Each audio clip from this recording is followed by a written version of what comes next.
Chapter 19. Can I get you a cup of tea while you wait, sweetie? That'd be nice, thank you.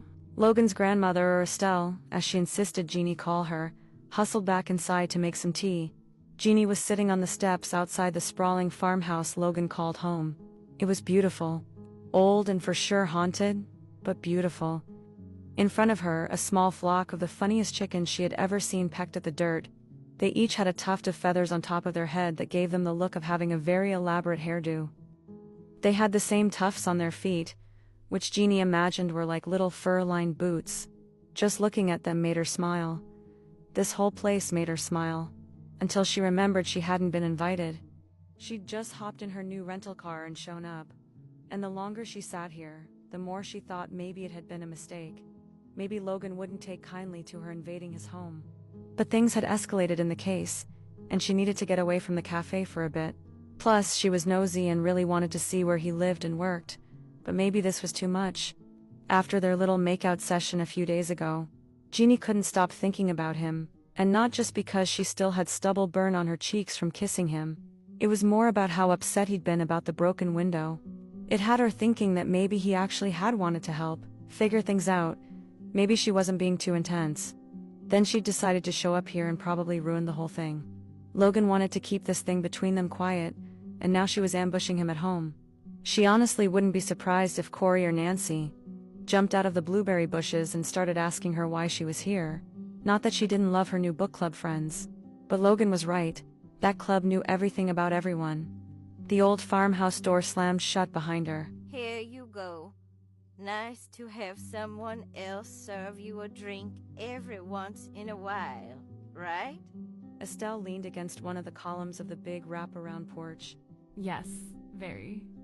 Thank you so much, but I was just thinking I should probably go. Go, but Logan should be back any minute. That's okay.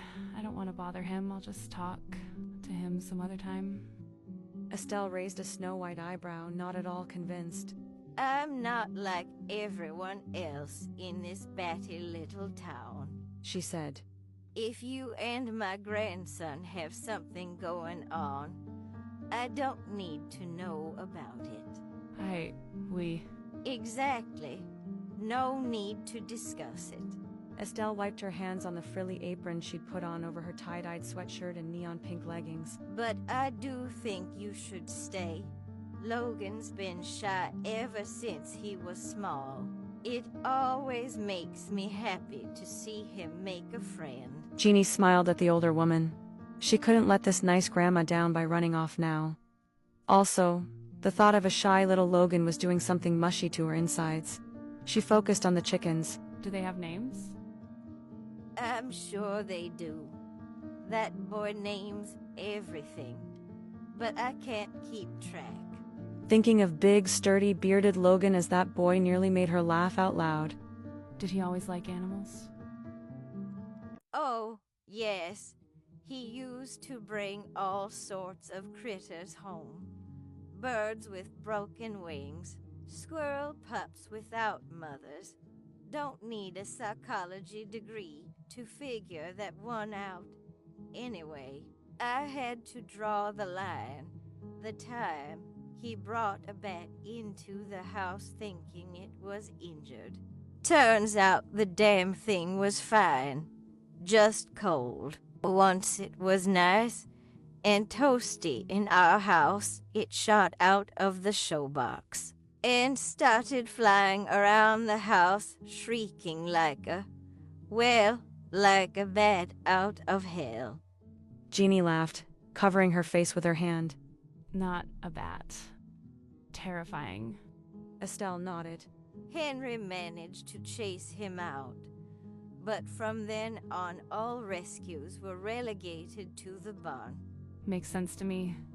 The sound of truck tires on the gravel driveway ended the conversation. There he is now. I'll let you to chat. Estelle winked at her like she did not believe for 1 second that Jeannie was only here to chat. Great. Even Logan's Nana was onto her farmer-seducing ways.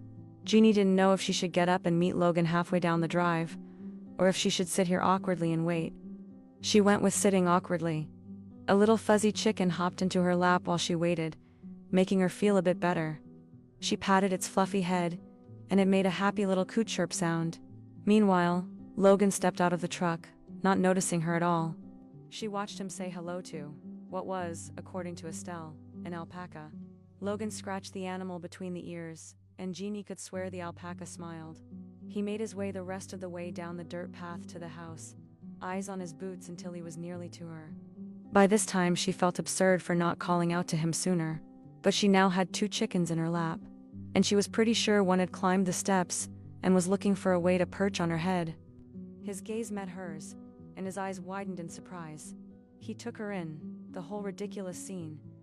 Jeannie in her new, pre-torn jeans, her hair still tied back from work, with an assortment of birds twittering around her. One might have been drinking her tea. Was that bad for chickens? Oh, no. She did not want to be responsible for killing one of Logan's chickens. Jeannie tried to shoo it away. No, that's not for you, little chicken. You don't want to get sick, do you? The chicken cocked its head and stared at her with beady eyes. Shoo.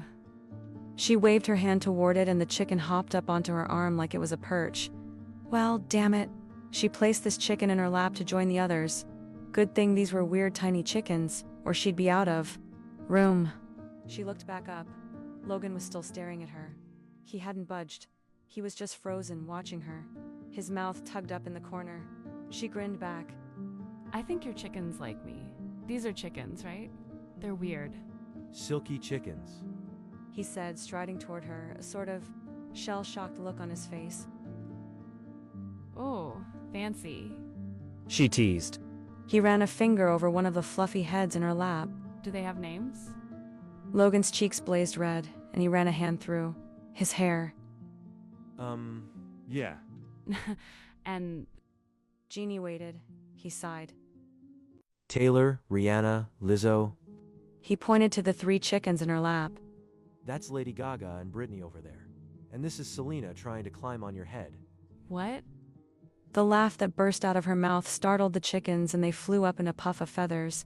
Jeannie doubled over in a fit of giggles. You named your chickens after pop stars? He shrugged. It fits the theme. Oh my god, what theme? He let out a long sigh, but his lips kept tugging higher into a smile.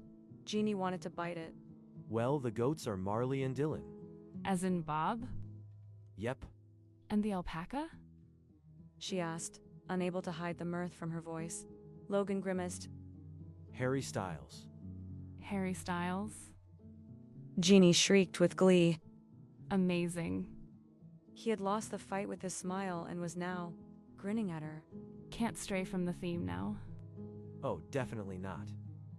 Logan huffed a laugh. Everything okay? Oh yeah, everything's fine. Sorry to just show up.